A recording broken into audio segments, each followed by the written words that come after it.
Hello world, Frida Reba Darcy and one Patricia O'Connor here.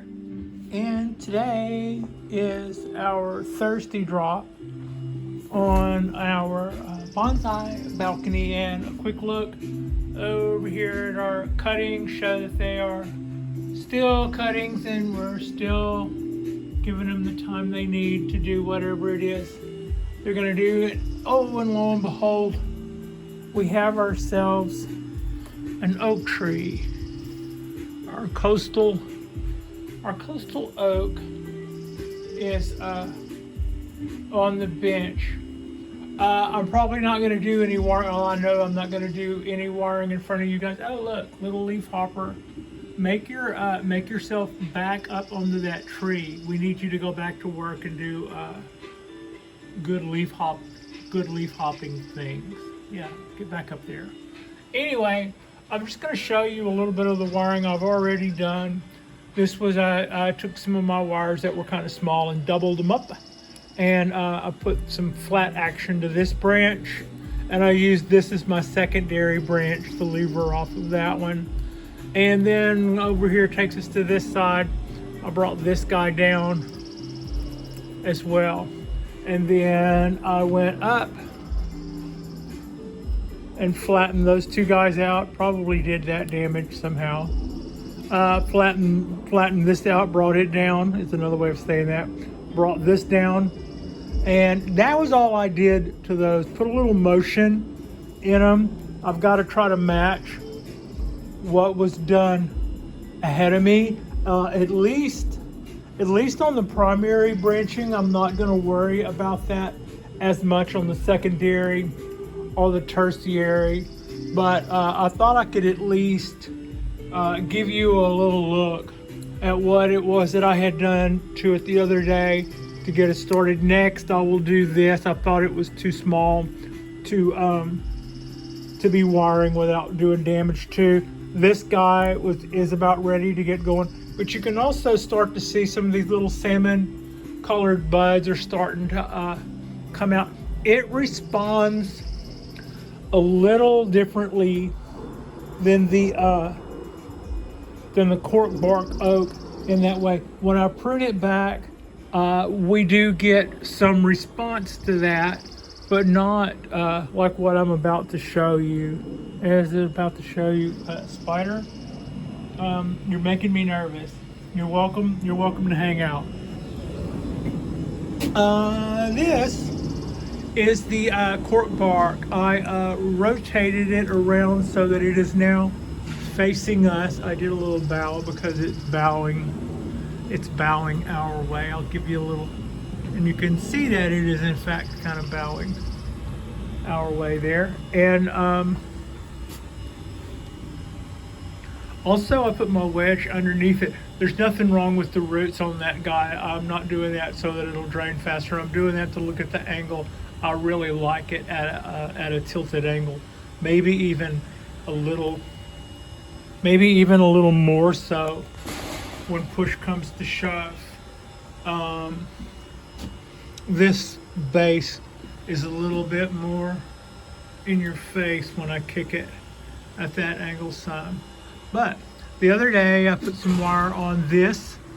I wired it there and there, and I put some wire. I don't know if I'm showing you or not. Let's see if I can find the pin, and I'm pointing at it, and I put some wire there. Also I clip back the ends. Now, unlike the other oak, which is kind of slow to respond, this is anything but. Right now, this is just what I'm looking at. All of the branches are doing that quite a bit. Also, I added this little brace here. I just basically bent that shape in both ends. What that is doing is bringing both of those ends together. I brought them both together slightly, and then saw how much of a wire I would need to do that, and then kind of bent a staple shape and closed them back up like that with my hand, and then put the staple in place. Pretty simple. it'll probably spring back when I let go, but we'll see. If I leave it on there for a while, there's no reason why that can't hang out.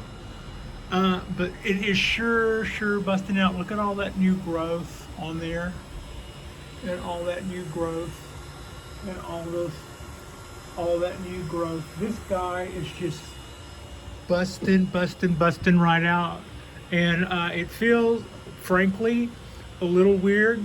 But whenever these brand new shoots that we have just obtained, whenever they start stretching out really long, I'm going to go back to a couple of nodes and trim them back too.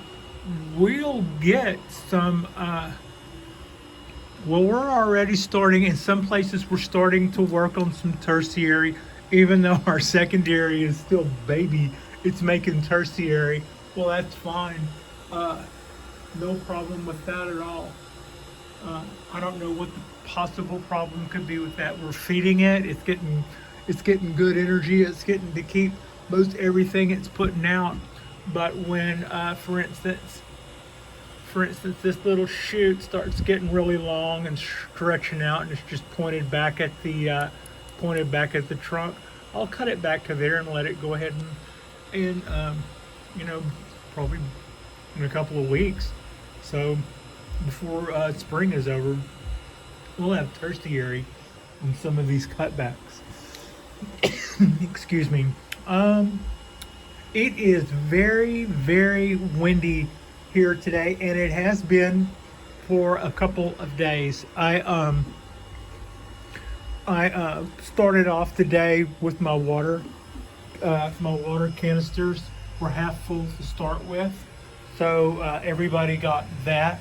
I don't take the water cans if they're half full and water with them. And go fill them up. I put out that water and then go fill them up. Kind of the idea. So always kind of have your best foot forward, so to speak. So to begin with, everybody needed quite a bit of water. The pines don't. They just got watered a couple of days ago. That pine just got watered a couple of days ago. This one just got watered a couple. So they were all pretty good. The little 17-year from seed got watered. The oaks, the maples, the Dawn redwood, and of course the Codahan maples and the bougainvillea, all that stuff, all the cypresses got watered. With all of this wind, they were needing more water than normal. So when I used the half that was supplied to me, that was left over from yesterday, when I went through that and I only had the trees kind of half wet or half watered, then I went and topped off all of my containers and emptied them, and then came back and used half of this one and a little bit of that one. So everybody was a little depleted. It took more water to get all of the trees soaked today, and that is a direct result of all of the wind that we've had the last couple of days. This guy took more water than what's typical. So, as I've been saying, when it comes to this, cypress trees, they're in a state, like a lot of my trees, they're in a state of development. And when they're if they're refined, you would treat your trees one way. And when you're developing your trees, you treat them a different way. So right now, because we're wanting everything to build ramification, and we're wanting everything to build taper, where we have chops, those are our biggest jobs ahead of us right now. So to that end, we're not going to go through and pinch and prune and make everything look Nazi tidy, like it's in some state of presentation. The more we do that right now, the longer it will take us to do those other things that are important, which is establish this, and this into something that's more has some more taper to it, like all of these. And for that reason, we're not concerned about all the shoots coming out. And as I've stated before, we are concerned about things that would hurt the shape of the parts that we're currently working on. And so I don't take out a lot of stuff, but I will take out things that are pointed straight up or things that are pointed straight down, or where I have more than one branch coming out in the same space, which would cause a branch. Hi there, crow. Which would cause a branch to lose taper or get out of shape or something like that. So I'm pruning back those things that would cause us potential issues, but I'm not concerned with trying to necessarily keep a certain shape right now. We're not worried about branch selection or any of that other thing. Another, so as I've said in the past couple of videos, and a lot of times, especially on Cypress Saturday, we're taking out stuff that's pointed straight up, stuff that's pointed straight down, or where we have multiple branches coming out in the same spot. And other than that, we're going to let everything grow. But there is another rule that says you're not supposed to have branches crossing one another, and you wouldn't have branches crossing your trunk line. We're obviously not concerned about that at this stage of the game. That is more of a refinement thing. So yeah, that's not for us to worry about right here, right now. At the end of the year, we'll cut branches back, kind of like we did this one, except that some of these will be secondary, so they'll cut those back and take that from there, the stuff that's going to show up again the following year, and we'll take over. And it'll take a couple of years to turn this in to taper, and in that amount of time, we will have made some really pretty choices. I hope that we will have made some really good choices on branch selection and be well on our way to having some really nice ramification. Here's the new leader. Gonna do a little quick look on it and how it's doing. Some of y'all may know that just last week, video before last, I gave a little clip to that guy, and since then, this little leader that had slowed down, scooting right on up there. It's moving right on up, and next fall, when everything transfers all of its energy to the roots and all of these leaves turn that beautiful rust color, we'll give this an angled chop that favors that new leader, and that'll take over from there.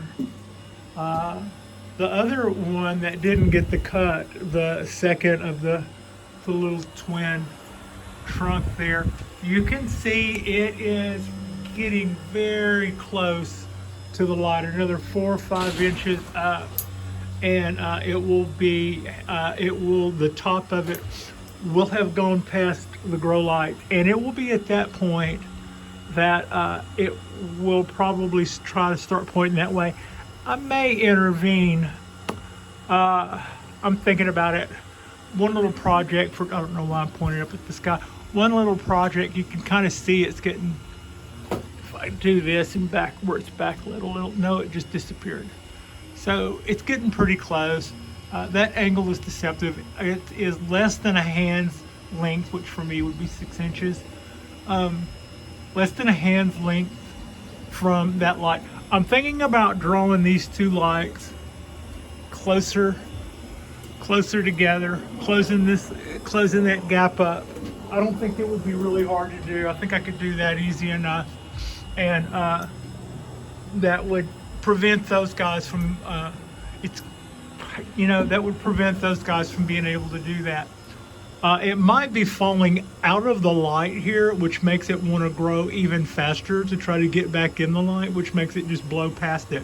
So by putting those two together, we'll either burn the damn tip off or,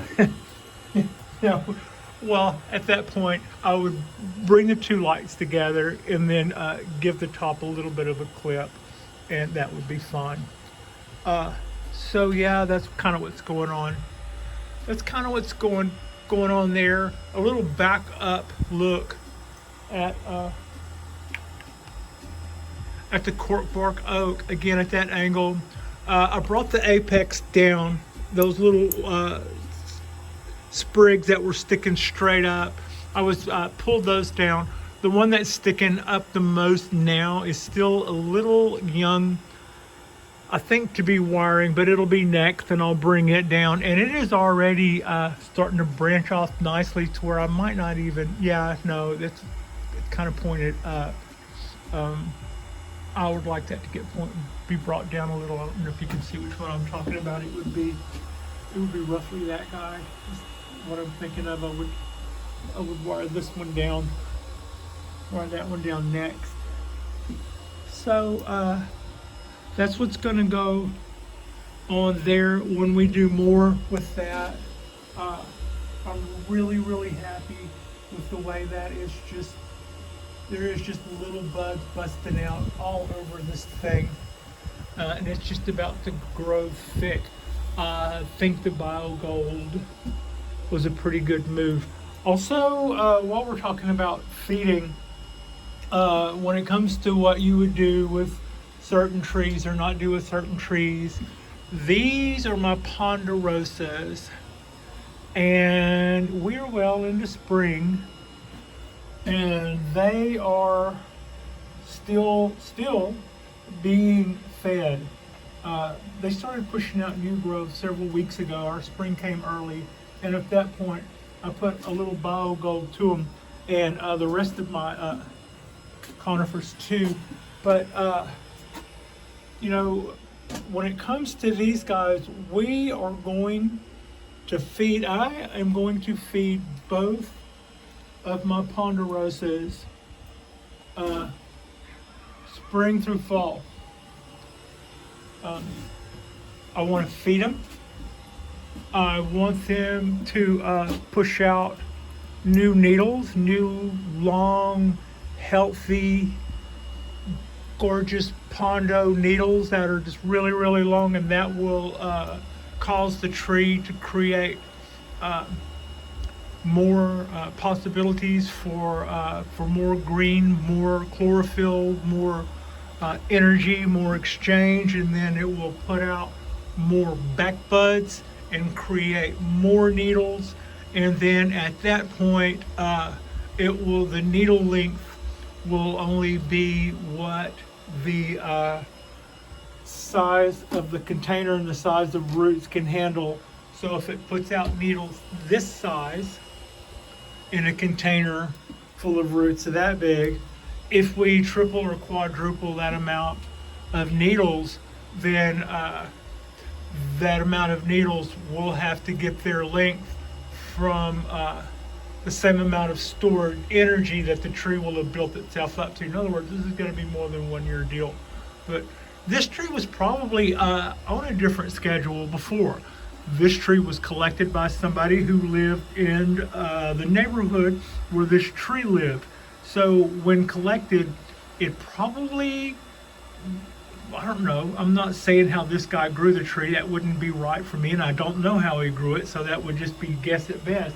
But I would be willing to bet that they probably just accounted for what losing a taproot would do, and then tried to keep the tree in the same condition that it pretty much had succeeded in for the last 175 years. So that would be the biggest change to it, was that it would be getting a low dose of fertilizer, low dose, like almost none, I think is what I heard.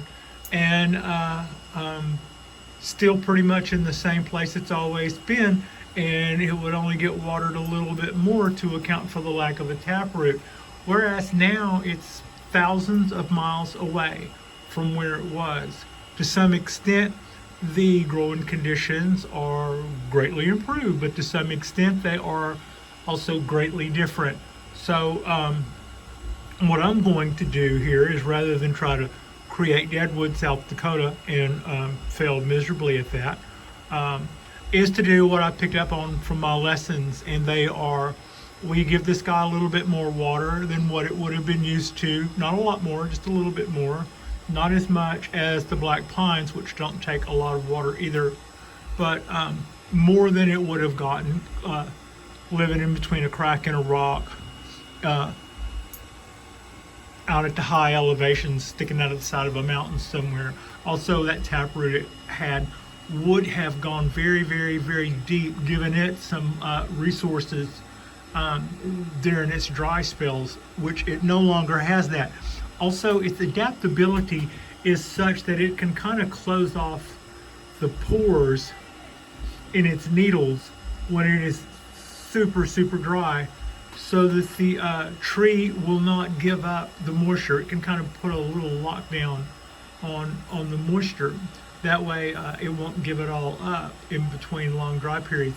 And its top roots, the roots at the top, have a adaptive ability of going dormant rather than dry up and running just dry and dying. So it has all those adaptability traits going for it to help it survive in the mountains and in that harsh environment. And a lot of what we can do for it here is better than that. We can give it a little bit more water than that. We can feed it a little bit more than that. But some of what we're going to do is not going to allow it to have 1 foot in the grave, which has caused it to, after all these years, to be this big. But we're going to allow it to flush out and create a lot more needles. And in the beginning, those guys may get a little bit longer. But as it creates back buds and then creates more needles, and that needle count goes up, eventually we'll have a surplus of food and we'll have an equal surplus of needles. And as that increases, they can only get so long with the amount of energy that they have. And that's how we will eventually bring down the needle size. And with all of that going for us, we can then, at the certain point, come back and prune back the ends of those dominant shoots off the end, but not until these ends have put out a flush of growth that has just, got the tree really up and running. And we're going to get a smaller needle length, but it'll take a couple of years, and we will do it by invigorating the tree and increasing the needle count, so that the amount of energy it has allocated for the higher needle count means that they will have to be smaller for the amount of stored energy that they're all going to get. So that's kind of a little bit different ways, but starvation and 1 foot in the grave meant that that tree only got that big over 150 years, at 175 years, and the same holds true with the little Pondo at 26 years. I have also seen these trees grow so small. With the little trick where people will take pine cones and plant them and water them. I have seen those that had the little sprouts coming out that were, no kidding, 4 years old, and they look like they sprouted a week or two ago. I mean, you talk about a slow, even when things are going just absolutely the way they want it to, they move slow. But moves they do, and this is my other little Pondo hoss.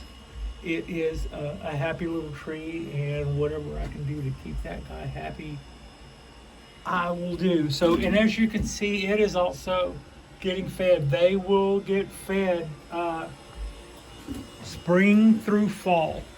And so yeah, that's kind of how that's kind of how we do our Ponderosas. It's a little bit different than what you would do with the black pines. So with the black pines, depending on where you live, you're going to start looking at candle pruning here in well, for us it'll be between now and June, I think. I'm not used to having to worry about it till a little closer, but yeah, June. And needle reduction is a little before then, I think. So that's that, as opposed to the Ponderosas, which we're just going to keep them fat and happy. I mean, that's almost like having a cat.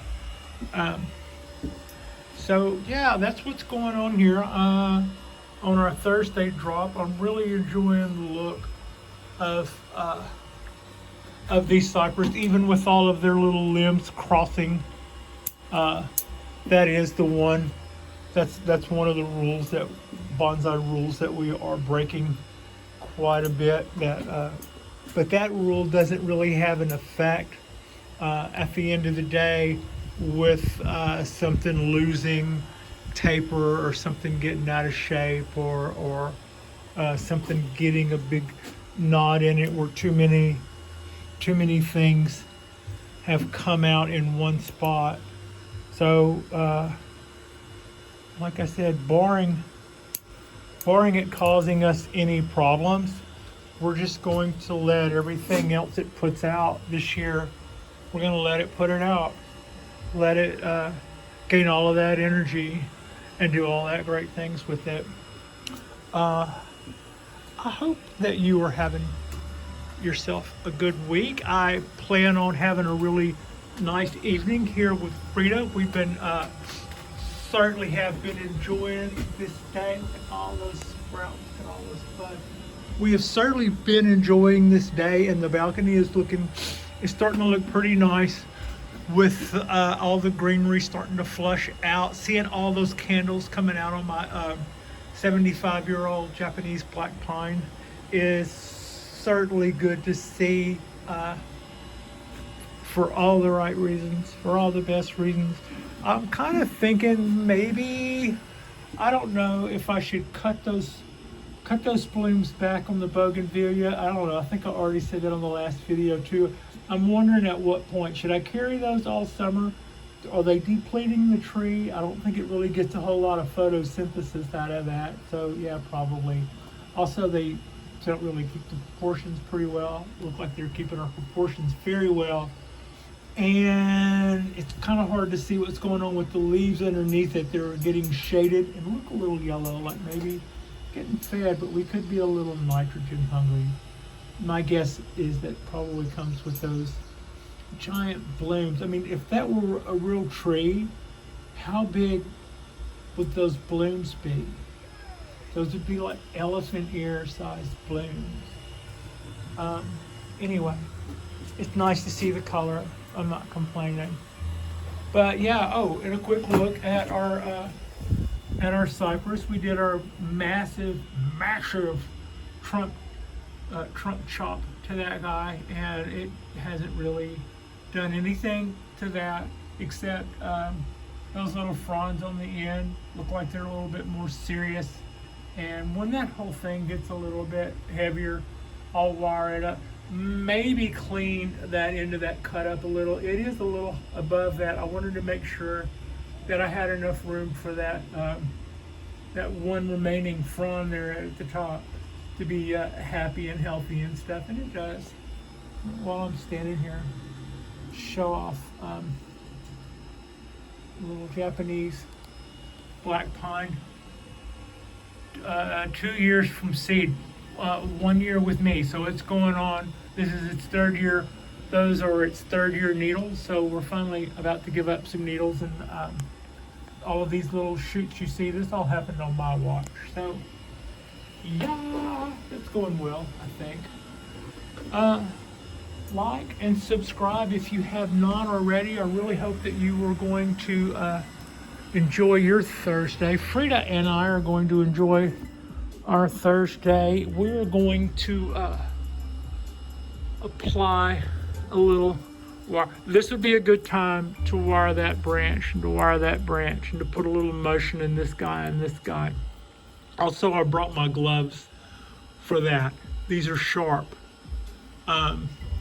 Also, this is a good time to say good tree. You see the little salmon color there that I'm always so tickled with. It moves slower.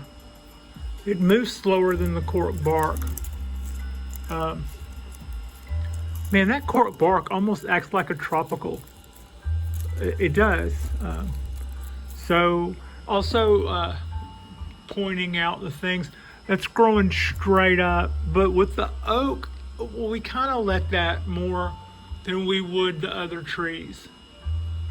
You'll see a lot of that on oaks, and it doesn't necessarily, I don't know, take that on a limb by limb basis. When I got the tree, there were quite a few limbs that came straight up that way, and they looked like they were right to do so at the time.